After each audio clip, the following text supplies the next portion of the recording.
bienvenue sur le podcast Macom par 3, propulsé par Comseo. Je suis Hélène et j'accompagne les entrepreneurs qui souhaitent attirer leurs clients grâce à une visibilité efficace qui leur correspond. Dans chaque épisode de ce podcast, vous trouverez 3 conseils, 3 outils ou encore 3 astuces pour faire de votre visibilité votre meilleur allié pour enfin faire décoller votre business. Alors vous êtes prêts ? Voici l'épisode du jour. Bonne écoute. Bonjour et bienvenue dans ce nouvel épisode du podcast, l'épisode 53, et je suis ravie de vous retrouver aujourd'hui. C'est littéralement une semaine de folie que je suis en train de vivre, puisque pour celles et ceux qui me suivent en direct, pratiquement en direct en tout cas, vous savez que cette semaine, en tout cas la semaine durant laquelle j'enregistre cet épisode, j'étais en live chaque jour durant le challenge de 5 jours pour définir sa stratégie de communication et arrêter de s'éparpiller. Et franchement, c'était littéralement fou cette semaine avec dans le groupe des échanges entre les participants, etc. D'ailleurs, si vous faisiez partie des participants, je tiens encore à vous remercier pour toutes les interactions qu'il y a eu durant cette semaine. Et c'est une semaine de folie aussi parce que cette semaine, et encore pendant toute la semaine là que nous commençons, j'ai ouvert les portes du club MyComseo, qui est un club pour booster sa visibilité en restant motivé et en relevant des défis chaque lundi, chaque semaine pour améliorer en continu sa communication. Alors, les portes ferment ce vendredi 28 janvier et si vous voulez le rejoindre, ou au moins si vous voulez quelques informations complémentaires ou supplémentaires sur ce club, vous pouvez cliquer sur le lien qui est dans la description. Alors, j'ai envie de commencer cet épisode par un merci parce que j'ai reçu un message sur Instagram de Fanny qui me faisait un retour sur le podcast et qui m'a dit: bonjour Hélène, juste pour vous faire un coucou et vous remercier pour vos podcasts. Je viens d'en écouter 3, je les ai trouvés vraiment rafraîchissants et surtout j'ai appris plein de choses. Pas toujours le cas parfois, les autres. Bref, donc vraiment, merci. Elle me disait: ma journée commence très bien grâce à vous. Je suis ravie. C'est aussi pour ça que j'ai choisi de poster les podcasts le lundi matin, parce que je me dis qu'au-delà que la journée commence bien, ça peut même être carrément la semaine qui commence bien.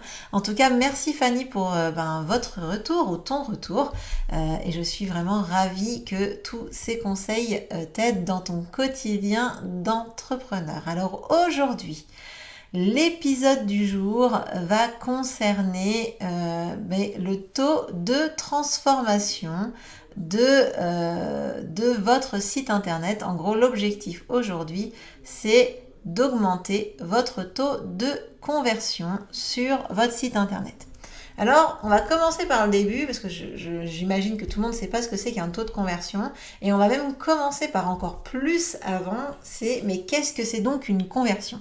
Alors dans le jargon, une conversion, c'est tout simplement quelque chose qu'on obtient, une transformation, on va dire. C'est-à-dire que y a quelqu'un qui arrive sur votre site internet, c'est un visiteur, et ce visiteur, une fois qu'il est sur votre site internet, vous en attendez quelque chose. Vous avez un objectif par rapport à ce visiteur. Donc soit vous allez par exemple vouloir qu'il télécharge un e-book, soit qu'il prenne contact avec vous, soit qu'il prenne rendez-vous, soit qu'il achète directement si vous avez des sites e-commerce. En tout cas, une conversion, c'est quand on transforme un visiteur qui en gros n'a encore rien fait à quelqu'un qui a agi, qui a fait l'action qu'on souhaitait. Donc clairement, ça veut dire que votre site, vous devez avoir un objectif avec votre site. Ça veut dire que quand quelqu'un arrive sur votre site, vous devez savoir ce que vous voulez qu'il fasse. Et le taux de conversion, c'est quoi ? C'est évidemment le nombre de personnes qui passent du statut de visiteur tout simple, je me balade, à j'ai fait ce que le propriétaire du site voulait que je fasse. Donc, en gros, ça veut dire que sur 100 personnes qui visitent votre site, par exemple, vous en avez 10 qui achètent, et dans ces cas-là, votre taux de conversion est de 10%. Alors, évidemment, l'objectif, c'est qu'un maximum de personnes viennent sur votre site et fassent ce que vous voulez qu'elles fassent. En gros, ça sert à rien d'avoir un trafic de folie sur votre site si, au final, vous n'avez pas de vente, vous n'avez pas de prise de contact, vous n'avez pas de rendez-vous. Enfin bref, en gros, on n'est pas là pour avoir des sites qui génèrent rien. On est là pour avoir un site qui soit efficace et qui transforme. Alors aujourd'hui, j'ai envie de vous donner 3 conseils pour améliorer le taux de conversion de votre site internet. Le premier conseil, c'est évidemment d'attirer du trafic qualifié. C'est-à-dire que si les personnes qui arrivent sur votre site ne sont pas du tout dans votre cible, ne sont pas du tout intéressées par ce que vous allez leur proposer, n'ont pas du tout, n'ont pas d'intérêt par rapport à votre activité, il y a peu de chances qu'elles fassent ce qu'on a envie qu'elles fassent, ou ce que vous avez envie qu'elles fassent. Donc, ça veut dire que la première des actions, c'est de générer un trafic qualifié, un trafic intéressé par votre offre ou par vos prestations ou par vos produits. Alors ça commence par, forcément, un bon référencement naturel avec des mots-clés que votre cible tape. Alors c'est vrai que, tape dans Google ou dans les moteurs de recherche. C'est vrai que souvent, quand je travaille avec mes clients, je me rends compte que ils ont un a priori sur ces mots que leurs clients tapent. Ça va pas forcément être tout le temps, ça va pas forcément être ceux auxquels ils ont pensé. Pourquoi ? Parce que vous êtes expert de votre domaine, vous avez une connaissance pointue de vos produits, de votre offre, de votre service, et du coup vous avez votre propre jargon, vos mots personnels. Donc typiquement, moi je dis taux de conversion pour cet épisode de podcast. Je vous parle de cela, alors que peut-être vous, dans votre site internet, vous taperiez par exemple, sur Google, vous taperiez comment transformer, faire plus de ventes avec mon site par exemple. Comment faire plus de ventes avec mon site ? Moi je vous dis clairement, ça veut dire qu'il faut que vous augmentiez votre taux de conversion. Mais vous ne connaissez pas forcément ce mot-là. Donc faites très attention aux mots que vous utilisez ou sur lesquels vous voulez être référencé et améliorer votre référencement naturel. Alors, la première étape, c'est évidemment de bien choisir les mots. La deuxième étape, c'est a fortiori de faire en sorte d'être référencé par les moteurs de recherche sur ces expressions et ces mots que vous avez identifiés. Alors, je vous invite vraiment à optimiser votre référencement naturel avec des techniques diverses et variées, mais notamment utiliser vos mots-clés, ces mots de vos clients, on est bien d'accord, pas les vôtres, à des positions, privilégiées pour que les moteurs de recherche comprennent que c'est ces mots-là sur lesquels vous devez être référencé. Donc c'est, par exemple, il faut les mettre dans les titres, vous devez les mettre peut-être dans les URL, sur le texte alternatif des images, en gras. Toutes ces choses-là, ça donne des signaux aux moteurs de recherche. Donc ça, c'est l'étape 1, attirer du trafic de qualité et qui est intéressé par votre offre.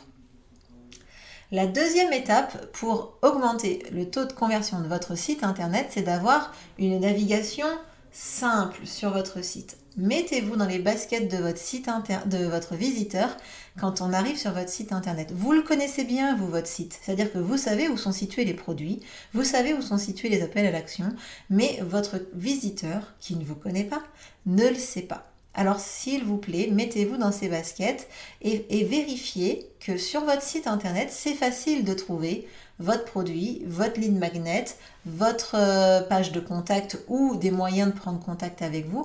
Ça doit être simple.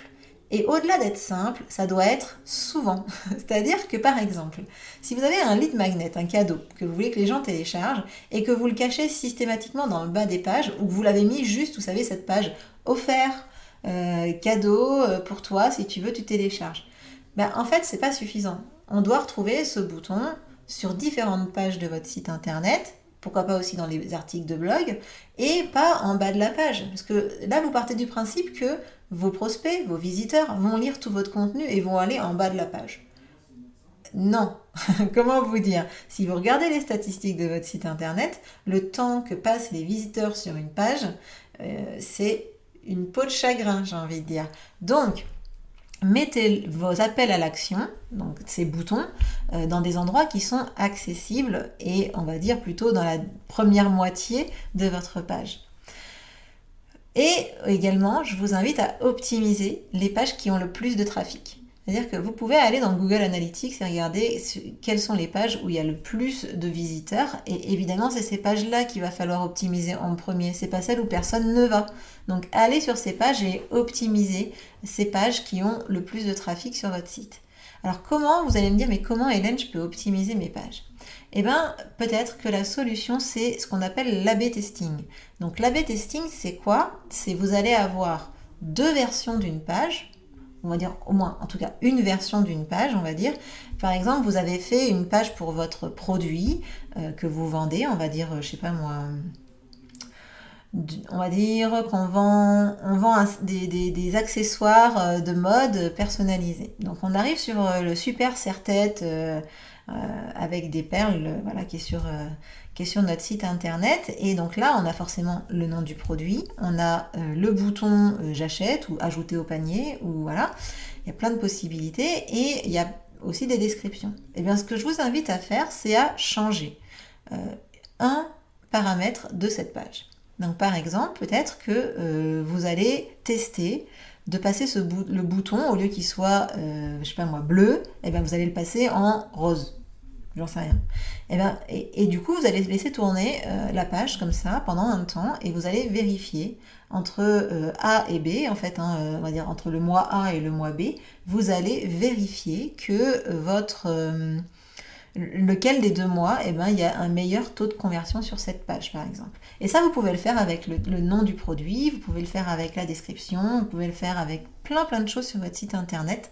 L'objectif, c'est de pouvoir, au final, avoir la configuration qui fonctionne le mieux et qui convertit le mieux. Alors, je vous ai dit pour un produit à vendre, mais c'est exactement la même chose pour, par exemple, un lead magnet ou une prise de contact. Il y a des éléments, vous seriez surpris de savoir à quel point la couleur d'un bouton ou le texte qui s'écrit sur le bouton change tout. Et peut avoir un vrai impact sur ce taux de conversion. Donc ça, c'est la troisième solution, la troisième option, c'est d'optimiser, on va dire, votre site internet et la navigation sur votre site internet. Et le troisième point, évidemment, c'est de rassurer vos visiteurs. Il n'y a pas de raison que ces visiteurs qui arrivent comme ça pour la première fois sur votre site internet se disent « Ah bah oui, je vais lui faire confiance, bien sûr ». Enfin, il n'y a pas de raison. Si, il le fera seulement si vous avez fait en sorte que tous les voyants soient au vert pour votre visiteur. Donc clairement, il faut que votre site soit professionnel jusqu'au bout des doigts. Des ongles ? Bref, jusqu'au bout quoi. Ça veut dire des visuels au top, donc ça veut dire des belles photos de vous ou des belles photos de vos produits. Alors, soit vous vous les faites faire, soit, je parle pour la vente de produits, soit vous apprenez à le faire en fait. Mais prendre des photos d'un produit pour qu'il soit, qui donne envie d'être acheté et qui donne confiance, eh bien ça ne s'improvise pas. Sinon, il n'y aurait pas de photographe sur Terre. Donc, en tout cas, ayez des beaux visuels. Évidemment, il faut aussi avoir des textes qui soient cohérents, qui soit facile à lire et qui soit sans faute, ou en tout cas avec le minimum de fautes. Vous pouvez aussi ajouter une FAQ, donc une fréquente, en gros FAQ, question, bref, une FAQ, les questions fréquentes posées, la garantie éventuellement, si vous proposez une garantie de remboursement, une garantie de livraison, une garantie de retour par exemple, tout ça, il faut l'indiquer. Vous pouvez aussi, par exemple, si vous avez choisi, si votre objectif c'est d'avoir des téléchargements, vous pouvez indiquer votre politique de confidentialité sur les données. Dire que vous vous engagez à ne pas utiliser ces données ou à ne pas les communiquer à des tiers, par exemple. Vous pouvez aussi mettre un chatbot, donc c'est ces petits systèmes qui permettent de poser une question à un robot, ou en tout cas de poser une question dans une partie de chat en fait, ce qui va permettre éventuellement de rassurer la personne qui est sur votre site, parce qu'elle va se dire c'est cool, si jamais j'achète, je sais que de toute façon via le site il y a un chatbot et je pourrais lui poser une question, ou inversement, j'hésite, je pose ma question et je passerai à l'action ensuite. Donc ça, ce sont des moyens de rassurer vos visiteurs. Et puis, il y a aussi l'éternel, le sempiternel ou l'incontournable témoignage client.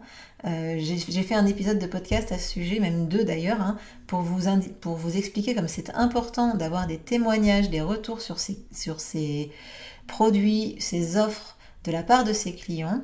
Je vous avais dit par exemple qu'il y avait des sites internet qui ne fonctionnaient que comme ça, hein, c'est-à-dire TripAdvisor, c'est le fondement même de ce site, c'est le témoignage client.